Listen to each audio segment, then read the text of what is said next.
Hello viewers, welcome back to my channel. ಇವತ್ತಿನ ವಿಡಿಯೋದಲ್ಲಿ ಮನೆಯಲ್ಲಿ ಏನು ತರಕಾರಿ ಇಲ್ಲದಿರುವಾಗ ಬೆಳಗ್ಗೆ ಬ್ರೇಕ್ಫಾಸ್ಟ್ಗೆ ಏನು ಮಾಡಬೇಕು ಅಂತ ಥಿಂಕ್ ಮಾಡ್ತಾ ಇದ್ದೀರಾ? ಹಾಗಾದರೆ ಈ ರೀತಿ ಕಡಲೆ ಬೀಜ ರೈಸ್ ಒಂದ್ಸಲ ಟ್ರೈ ಮಾಡಿ ನೋಡಿ, ತುಂಬಾ ಚೆನ್ನಾಗಿರುತ್ತೆ. ಬನ್ನಿ ಈ ರೈಸ್ ಯಾವ ರೀತಿ ಮಾಡೋದು ಅಂತ ನೋಡೋಣ.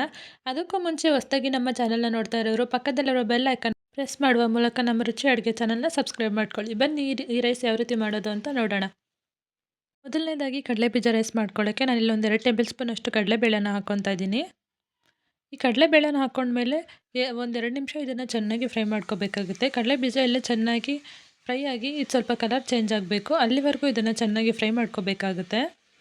ನೋಡಿ, ಈ ರೀತಿ ಫ್ರೈ ಆದರೆ ಸಾಕು. ಈಗ ಫ್ರೈ ಆಗಿರೋ ಕಡಲೆಬೇಳೆನೆಲ್ಲ ಒಂದು ಪ್ಲೇಟಿಗೆ ತೆಗೆದಿಡಿ. ಈಗ ಅದೇ ಕಡೆಗೆ ಇನ್ನೊಂದು 2 ಟೇಬಲ್ ಸ್ಪೂನಷ್ಟು ಉದ್ದಿನಬೇಳೆನ ಸೇರಿಸ್ಕೊತಾ ಇದ್ದೀನಿ. ಉದ್ದಿನಬೇಳೆ ಕೂಡ 2 ನಿಮಿಷ ಚೆನ್ನಾಗಿ ಫ್ರೈ ಮಾಡ್ಕೊಳ್ಳಿ. ಈ ಉದ್ದಿನಬೇಳೆ ಎಲ್ಲ ಫ್ರೈ ಆಗಿ ಇದು ಕೂಡ ಸ್ವಲ್ಪ ಲೈಟಾಗಿ ಕಲರ್ ಚೇಂಜ್ ಆಗಬೇಕು, ಅಲ್ಲಿವರೆಗೂ ಇದನ್ನು ಚೆನ್ನಾಗಿ ಫ್ರೈ ಮಾಡ್ಕೊಳ್ಳೋಣ. ನೋಡಿ, ಈ ರೀತಿ ಕಲರ್ ಚೇಂಜ್ ಆದರೆ ಸಾಕು. ಇದನ್ನು ಒಂದು ಪ್ಲೇಟಿಗೆ ತೆಗೆದಿಡಿ. ಈಗ ಇದೇ ಕಡೆಗೆ ಒಂದು 3 ರಿಂದ 4 ಟೇಬಲ್ ಸ್ಪೂನಷ್ಟು ಕಡಲೆಬೀಜ ಸೇರಿಸ್ಕೊತಾ ಇದ್ದೀನಿ. ಹಾಗೆ ಒಂದು 4 ಒಣಗಿರೋ ಮೆಣಸಿನ್ಕಾಯಿನ ಸೇರಿಸ್ಕೊತಾ ಇದ್ದೀನಿ. ಇದನ್ನೆಲ್ಲ ಹಾಕ್ಕೊಂಡು ಇನ್ನೊಂದು 2 ನಿಮಿಷ ಚೆನ್ನಾಗಿ ಫ್ರೈ ಮಾಡ್ಕೊಳ್ಳೋಣ. ಹಾಗೆ ಇದಕ್ಕೆ 1 ಟೇಬಲ್ ಸ್ಪೂನಷ್ಟು ಜೀರಿಗೆ ಕೂಡ ಸೇರಿಸ್ಕೊಂಡಿದ್ದೀನಿ. ಇದನ್ನೆಲ್ಲ ಹಾಕ್ಕೊಂಡು ಇನ್ನೊಂದು 2 ನಿಮಿಷ ಚೆನ್ನಾಗಿ ಫ್ರೈ ಮಾಡ್ಕೊಳ್ಳಿ.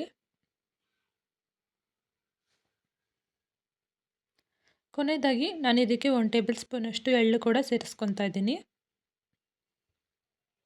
ಹಾಗೆ ಸ್ವಲ್ಪ ಒಣಗಿರೋ ಕೊಬ್ಬರಿ. ಇದನ್ನೆಲ್ಲ ಹಾಕ್ಕೊಂಡು ಇನ್ನೊಂದು ನಿಮಿಷ ಫ್ರೈ ಮಾಡಿಕೊಂಡು ಸ್ಟವ್ ಆಫ್ ಮಾಡಿಬಿಡಿ. ಸ್ಟವ್ ಆಫ್ ಮಾಡಿಬಿಟ್ಟು ಇದನ್ನೆಲ್ಲ ಚೆನ್ನಾಗಿ ತಣ್ಣಗಾಕ್ಬಿಡಿ. ನಾವು ಹುರ್ಕೊಂಡಿರೋ ಈ ಪದಾರ್ಥಗಳೆಲ್ಲ ಚೆನ್ನಾಗಿ ತಣ್ಣಗಾದ್ಮೇಲೆ ಒಂದು ಮಿಕ್ಸಿ ಜಾರ್ಗೆ ಹಾಕ್ಕೊಂಡು ಈ ರೀತಿ ಇದನ್ನು ಚೆನ್ನಾಗಿ ಪುಡಿ ಮಾಡಿ ಇಟ್ಕೋಬೇಕಾಗುತ್ತೆ. ಈಗ ಒಗ್ಗರಣೆಗೆ ಒಂದು ಕಡಾಯಲ್ಲಿ 3 ರಿಂದ 4 ಟೇಬಲ್ ಸ್ಪೂನಷ್ಟು ಎಣ್ಣೆ ಹಾಕ್ಕೊಂಡಿದ್ದೀನಿ. ಎಣ್ಣೆ ಎಲ್ಲ ಚೆನ್ನಾಗಿ ಬಿಸಿ ಆದಮೇಲೆ ನಾನು ಇದಕ್ಕೆ ಒಂದು 2 ಟೇಬಲ್ ಸ್ಪೂನಷ್ಟು ಕಡಲೆಬೀಜ ಸೇರಿಸ್ಕೊಂಡು ಇದನ್ನು ಚೆನ್ನಾಗಿ ಫ್ರೈ ಮಾಡ್ಕೊತಾ ಇದ್ದೀನಿ. ಕಡಲೆಬೀಜ ಎಲ್ಲ ಚೆನ್ನಾಗಿ ಫ್ರೈ ಆದಮೇಲೆ ನಾನು ಇದಕ್ಕೆ 1 ಟೇಬಲ್ ಸ್ಪೂನಷ್ಟು ಉದ್ದಿನಬೇಳೆ ಕೂಡ ಸೇರಿಸ್ಕೊತಾ ಇದ್ದೀನಿ. ಉದ್ದಿನಬೇಳೆ ಕೂಡ ಚೆನ್ನಾಗಿ ಫ್ರೈ ಮಾಡ್ಕೊಳ್ಳಿ.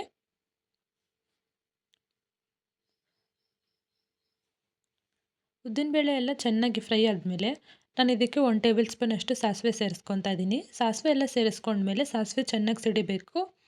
ಸಾಸಿವೆ ಎಲ್ಲ ಚೆನ್ನಾಗಿ ಸಿಡಿದಾದ್ಮೇಲೆ ನಾನು ಇದಕ್ಕೆ ಸಣ್ಣದಾಗಿ ಹಚ್ಚಿಟ್ಕೊಂಡಿರೋ ಈರುಳ್ಳಿ ಹಾಗೆ ಹಸಿಮೆಣಸಿನ್ಕಾಯಿನ ಸೇರಿಸ್ಕೊತಾ ಇದ್ದೀನಿ.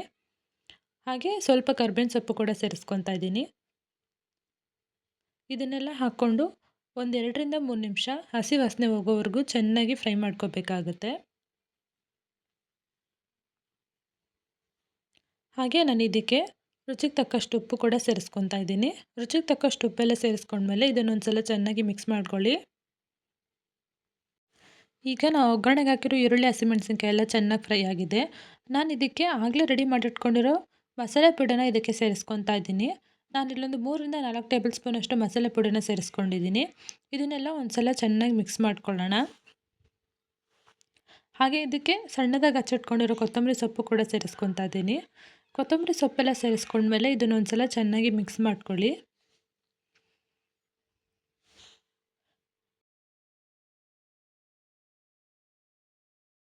ಹಾಗೆ ನಾನು ಇದಕ್ಕೆ ಒಂದು ಅರ್ಧ ಹೋಳಷ್ಟು ನಿಂಬೆ ರಸ ಕೂಡ ಸೇರಿಸ್ಕೊತಾ ಇದ್ದೀನಿ.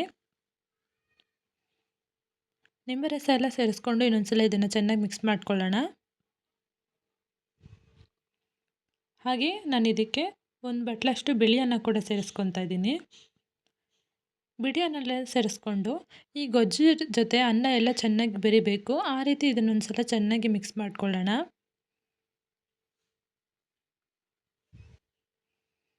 ಈ ಅನ್ನನೆಲ್ಲ ಈ ಗೊಜ್ಜು ಜೊತೆ ಚೆನ್ನಾಗಿ ಮಿಕ್ಸ್ ಮಾಡಿಕೊಂಡ್ರೆ ಕಡಲೆ ಬೀಜ ರೈಸ್ ರೆಡಿನೇ ಆಗಿಬಿಡುತ್ತೆ. ನೋಡಿದ್ರಲ್ಲ, ಸಿಂಪಲ್ ಆಗಿರೋ ಕಡಲೆ ಬೀಜ ರೈಸ್ ಯಾವ ರೀತಿ ಮಾಡೋದು ಅಂತ. ಈ ವಿಡಿಯೋ ನಿಮಗೆ ಇಷ್ಟ ಆಗಿದ್ದಲ್ಲಿ ಲೈಕ್ ಮಾಡಿ, ಶೇರ್ ಮಾಡಿ, ಹಾಗೆ ನಮ್ಮ ರುಚಿ ಅಡುಗೆ ಚಾನಲ್ನ ಸಬ್ಸ್ಕ್ರೈಬ್ ಮಾಡ್ಕೊಳ್ಳಿ. Thank you.